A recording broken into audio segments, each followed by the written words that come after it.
سورۃ الصبا سے متعلق جو تعارفی باتیں ہیں، اس میں سب سے پہلی بات آتی ہے اس سورہ کا نام سورہ صبا کیوں؟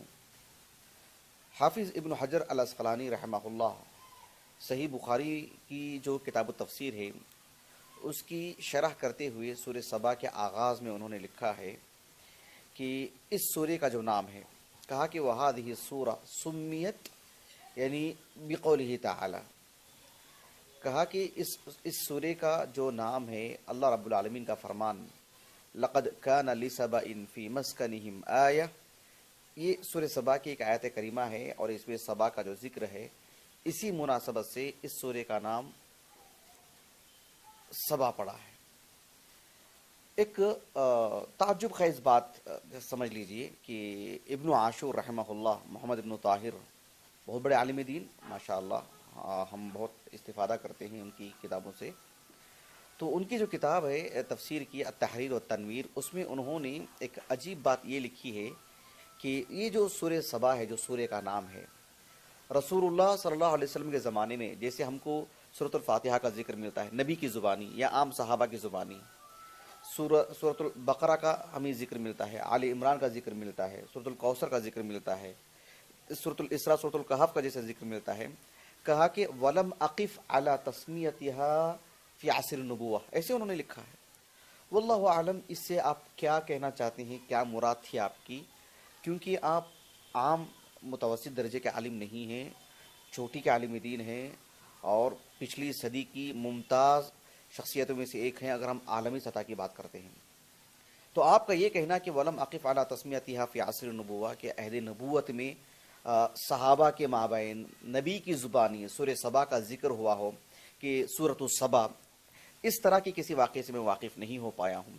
بہت ممکن ہے آپ کا یہ کہنے کا مقصد یہ تھا، بہت ممکن ہے کہ جو ہے اللہ کے رسول نے کسی سے کہا ہو صلی اللہ علیہ وسلم کہ سورہ صبا پڑھیے، یا کسی نے کہا ہو کہ نماز میں سورہ صبا کو میں نے پڑھتے ہوئے سنا، اس طرح کے واقعات ملتے جلتی کوئی بات رہی ہوگی۔ لیکن ایک حدیث آتی ہے سنن ترمذی کی جو خود آپ نے بھی اپنی تفسیر میں ذکر کی ہیں، جس میں سورہ صبا کا ذکر ہے، تو اس کے باوجود بھی آپ کا یہ کہنا میں نہیں سمجھ پایا کہ آپ کیا مقصود ہے آپ کو، واللہ اعلم۔ یہ جو سورۃ صبا ہے، یہ صبا ہے کون؟ صبا سے مراد کون؟ کیا کسی خاتون کا نام ہے صبا، یا جو ہے کسی علاقے کا نام ہے صبا، یا کسی فرد کا نام ہے جس سے ایک قوم منسوب ہوئی ہے؟ تو صبا سے مراد کون ہے یہ بھی ہم کو جاننا چاہیے۔ ایک حدیث مبارکہ ہے سنن ترمذی کی کتاب التفسیر میں جو سورۃ الصبا کی تفسیر ہے، اس ضمن میں امام ترمذی رحمہ اللہ نے ایک حدیث لے کر کے آئے ہیں۔ ایک تابعی ہیں ابو صبرہ کی کنیت سے مشہور ہے، ابو صبرہ النخعی، ان کا نام تھا عبداللہ بن عباس، اوساط تابعین میں سے ہیں۔ چونکہ آپ مطلب اہل علم ہیں تو آپ کے علم میں بات ہونی چاہیے کہ حافظ بن حجر رحمہ اللہ کے پاس جو روات کی جو طبقات ہیں 12 طبقات، جس میں صحابی، پھر اس کے بعد تابعی آتے ہیں، تابعی میں کبار تابعین، اوساط تابعین، پھر اس کے بعد اوساط تابعین کے بعد کا حصہ، اس کے بعد صغار تابعین، اور اس کے بعد الذین عاصروا صغار تابعین، ایسے جو آتے ہیں۔ تو اس میں جب اوساط تابعین جب کہتے ہیں ابن حجر رحمہ اللہ کے راوی کو، یا اوساط تابعین میں سے ہیں، تو ان کی مراد یہ ہوتی ہے کہ کبار صحابہ میں سے کسی سے ان کی مرویات نہیں ہیں، اس لیے کہ وہ اوساط تابعین میں سے ہیں۔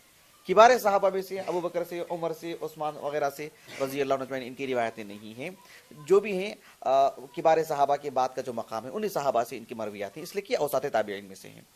تو ابو صبر النخعی عبداللہ بن عباس ان کا نام ہے رحمہ اللہ، اوساط تابعین میں سے ہیں۔ وہ کہتے ہیں کہ فروہ بن مسیک صحابی ہیں رضی اللہ عنہ، فروہ بن مسیک المرادی ان کی طرف ایک نسبت لگتی ہے، الغطیفی المرادی کہتے ہیں، وہ آگے میں بتلاؤں گا انشاءاللہ، اسی حدیث کے ضمن میں بات آئے گی کہ وہ یمنی تھے، یمن کا ایک قبیلہ ہے مراد، وہ کس کا قبیلہ ہے، کہاں آباد ہے وہ، اور کس سے جڑا ہوا ہے، میں اسی حدیث کے اندر وہ تفصیلات آتی ہیں اور میں پیش کروں گا باذن اللہ تعالی۔ تو فروہ بن مسیک المرادی رضی اللہ عنہ وہ کہتے ہیں، اور یہ جو صحابی ہیں 9 ہجری کو اسلام قبول کیا ہے، 9 ہجری کو آئے تھے، یمن کے تھے، جب مکہ فتح ہو گیا تھا اور حنین کا بھی غزوہ ہو گیا تھا فتح مکہ کے بعد، تو اس کے بعد یہ مکہ اللہ کے رسول کے پاس آئے اور آ کر کے انہوں نے اسلام قبول کیا اور آپ کی صحبت میں تھی، پھر وہاں سے آپ یمن دوبارہ بھی چلے گئے۔ کافی بات کا واقعہ ہے، یہ اس لیے بتلا رہا ہوں کہ اس حدیث کو سمجھنے کے لیے یہ تاریخی پس منظر بھی ضروری ہے.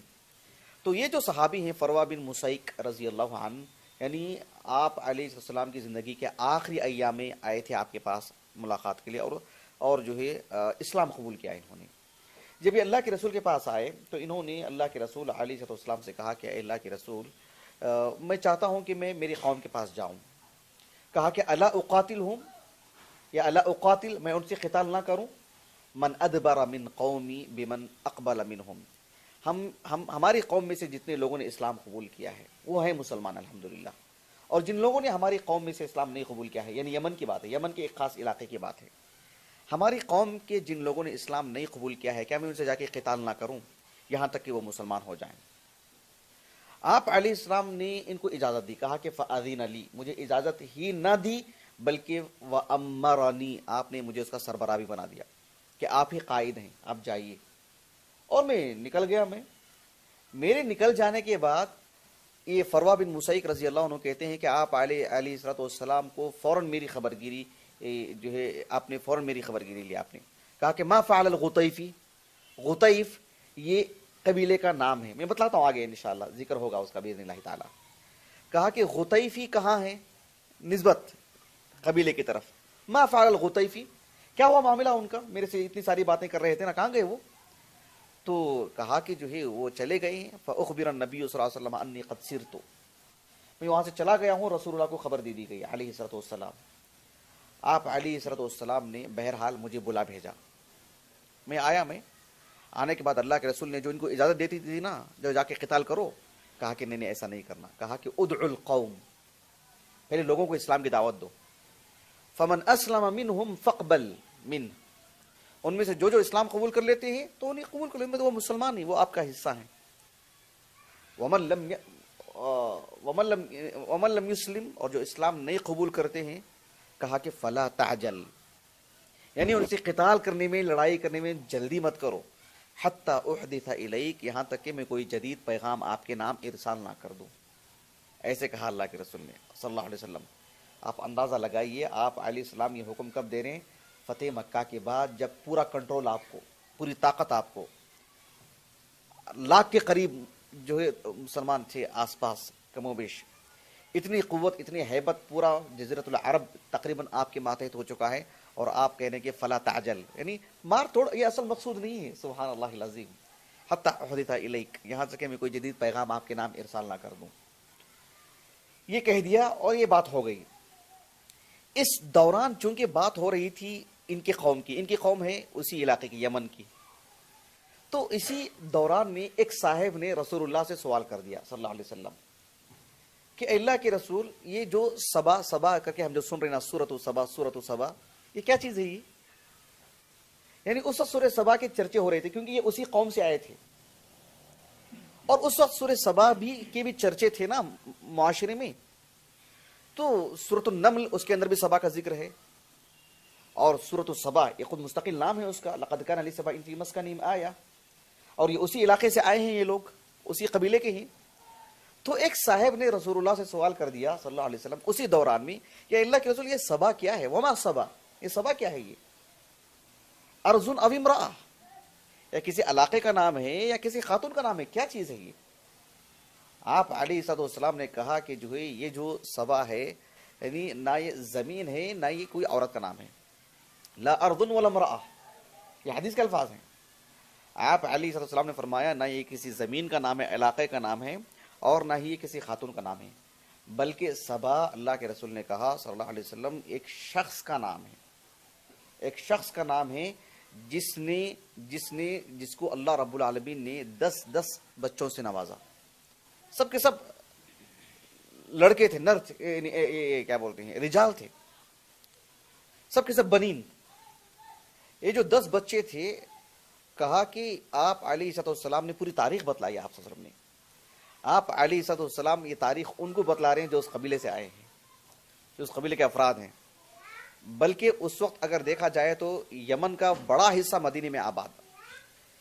سب کے سامنے اللہ کے رسول علیہ السلام نے یمن کا جو تعارف فرمایا، ایک ایک سطر میں لکھنے کے قابل ہے، اور آپ نے پوری یمن کی اتنی عظیم الشان خبر دے دی. آپ نے، اللہ کے رسول علیہ السلام نے کہا کہ یہ جو سبا ہے، کہا کہ سبا ابن یشجب ابن یعرب ابن قحطان، ایسے کہا اللہ کے رسول نے۔ قحطان وہ ہود علیہ السلام کی نسل کے ہیں، جن کو عرب عاربہ کہتے ہیں، اصل العرب، یہ وہ لوگ ہیں۔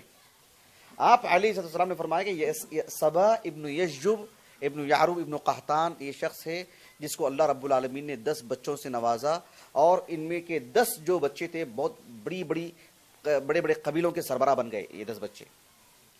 کہا کہ فتیامن منہم ستہ، ان میں سے 6 بچے وہ ہیں جو ایک ایک قبیلے کے سربراہ اور سردار بنے، اور وہ تیامن کا مطلب یہ کہ مکے کے یمنی جانب، یعنی مکے کے دائیں جانب آباد ہو گئے، یعنی یمن ہی میں رہ گئے۔ فتشام منہم 4، اور ان میں سے 4 وہ تھے جو مکے کے بائیں جانب یعنی ملک شام جا کے آباد ہو گئے۔ ان میں سے جو 4 آباد ہوئے ملک شام جا کر کے، خود اللہ کے رسول نے کہا صلی اللہ علیہ وسلم اس میں سے تھے کہ لخم جزام، یعنی لخم جزام یہ جو ہے مطلب بالکل ملک شام کے قریب، جو آج کا جو لبنان وغیرہ ہے اسی علاقے میں جا کے آباد ہو گئے تھے۔ تمیم داری رضی اللہ عنہ اسی قبیلے کے، وہیں سے نکلے تھے وہ دجال کے، مطلب اپنے ایک سفر میں جہاں سے دجال کی ملاقات ہوئی تھی ان سے، وہیں سے نکلے تھے۔ آپ دیکھیں لبنان وغیرہ کا جو علاقہ ہے بیروت، آپ دیکھ لیجئے وہاں سے جو بڑا سمندر ہے۔ امام طبرانی رحمہ اللہ اللخمی ان کے ساتھ لکھا ہوا رہتا ہے، اسی قبیلے کے ہیں وہ آگے، امام طبرانی رحمہ اللہ۔ ایک تو 2 ہو گئے لخم اور جزام، ایک تیسرا قبیلہ تھا غسان، جو تبوک کے موقع پر انہی سے تو لڑائی ہوئی تھی آل غسان سے، اور چوتھا تھا عاملہ۔ یہ 4 قبیلے تھے جو مطلب سبا کی اولاد میں سے ہیں، چاروں بچے جو وہاں جا کے آباد ہو گئے تھے، اور بڑے بڑے قبیلوں کے سربراہ بن گئے وہ۔ جو 6 جو اس میں جا کے آباد ہو گئے وہیں اپنے علاقے میں آباد ہو گئے تھے سبا کی اولاد میں سے، اللہ کے رسول نے کہا صلی اللہ علیہ وسلم اس میں سے ایک ازد۔ آپ دیکھو بیشتر صحابہ، تابعین، تابعین جو یہاں کی سد معارف کے بعد جب ڈیم ٹوٹ گیا تھا وہ، اس کے بعد بڑی تعداد میں لوگ جا کے وہاں آباد ہو گئے تھے نا، ملک عراق وغیرہ میں سب جا کر کے۔ آپ ان کے ناموں کے ساتھ آگے دیکھو الازدی لکھا ہوا رہتا ہے۔ یہ الازد ان کا ایک فرزند تھا وہ، جو ایک بہت بڑا قبیلہ ازد شنوع، جو عمان وغیرہ میں بھی آباد ہیں۔ ایک دوسرے اشعریون، یہ سب انہی کے اہل خانہ ہیں، انہی کے بچے ہیں جو سبا کے اللہ کے رسول، کیونکہ اشعری بڑی تعداد میں اس وقت آباد تھے مدینے کے اندر۔ ابو موسیٰ الاشعری، ان کا خانوادہ، ان کے ساتھ آیا ہوا قبیلہ، وفد، سب کچھ اس کے اندر موجود تھے۔ ایک اشعری، ایک تھا ایک حمیر، آپ دیکھو عبد الرزاق الصنعانی کے نام کے ساتھ حمیر لکھا ہوا رہتا ہے۔ سیرت ابن ہشام کے ساتھ دیکھو حمیر لکھا ہوا ہے، حمیری۔ تو حمیر یہ بہت بڑا قبیلہ تھا، قبیلے کا ایک سربراہ تھا وہ، جو سبا کے اولاد میں سے ہے۔ اور ایک تھا جسے کہتے ہیں انمار۔ اللہ کے رسول سے پوچھا گیا کہ یہ انمار کیا ہے؟ آپ علیہ السلام نے فرمایا کہ انمار ایک ہے الخثعمہ، ایک ہے بجیلہ یعنی سفینہ کے وزن پر، ایک ہے کندہ۔ کہا کہ یہ جو 6 جو قبیلے ہیں ان میں سے ایک ہے مذہج۔ جو 6 قبیلے ہیں، جو 6 بچے تھے سبا کے جو یمن ہی میں آباد ہو گئے تھے، ان میں سے ایک بچے کا نام تھا مذہج، جو ایک قبیلے کا سربراہ بنا۔ اور مذہج کے پھر کئی قبیلے تھے، ان کئی قبائل میں سے ایک عظیم قبیلہ مراد ایک قبیلہ ہے، مراد کی ایک شاخ نکلتی ہے غطیف، انہی سے تعلق رکھتے تھے فروا بن مسیک رضی اللہ عنہ، جو ان کے نام کے ساتھ المرادی الغطیفی لکھا ہوا رہتا ہے۔ ابھی بات واضح ہوئی اچھے انداز میں آپ کو جی۔ تو یہ چونکہ اللہ کے رسول کے پاس آئے تھے صلی اللہ علیہ وسلم اسی وقت میں آخری دنوں میں، اور اس وقت جو ہے مطلب وہ اپنی قوم کے پاس جانا چاہ رہے تھے، اور اللہ کے رسول علیہ السلام کے پاس یہ تھے، بڑی تعداد میں قبیلہ موجود تھا، اشعری موجود تھے، سبا سے متعلق چرچے ہو رہے تھے۔ تو کسی صاحب نے سوال کر دیا کہ اے اللہ کے رسول یہ سبا چیز ہے کیا؟ تو آپ علیہ السلام نے اتنی تفصیل کے ساتھ اس حدیث میں بیان فرمائے ہیں۔ اس حدیث کو امام ترمذی رحمہ اللہ نے بھی حسن صحیح غریب کہا ہے، اور شیخ البانی رحمہ اللہ نے بھی حسن صحیح، خاص اصطلاح ہے وہ، یعنی حدیث صحیح ہے بہرحال سند متن کے اعتبار سے۔ یہ اس حدیث سے یہ بات معلوم ہوتی ہے کہ مستقل سبا، سورۃ السبا ایک سورہ ہے، تبھی تو باتیں ہو رہی تھیں۔ تو ایک چیز ہے، اس حدیث کو بیان کر کے حافظ ابن حجر العسقلانی رحمہ اللہ نے فتح الباری میں ایک عظیم سیرت نگار صاحب المغازی ابن اسحاق رحمہ اللہ، محمد ابن اسحاق ابن یسار، 151 ہجری سنہ وفات ہے ان کا۔ تو ابن اسحاق رحمہ اللہ نے سورۃ سبا سے متعلق صاف لفظوں میں لکھا ہے کہ وہ یہی ہیں۔ کون؟ سبا ابن یشجب ابن یعرب ابن قحطان، کہا کہ یہی مراد ہے۔ ابن حجر نے انہی کا قول نقل کیا ہے۔ سیرت ابن اسحاق ابھی تک اس کو دیکھنے کا جو ہے موقع نہیں مل سکا، اللہ رب العالمین ہمیں فراہم فرمائے۔ تو یہ سورۃ السبا سے متعلق بات تھی کہ سورۃ السبا ایک سورہ ہے مستقل اس نام کا.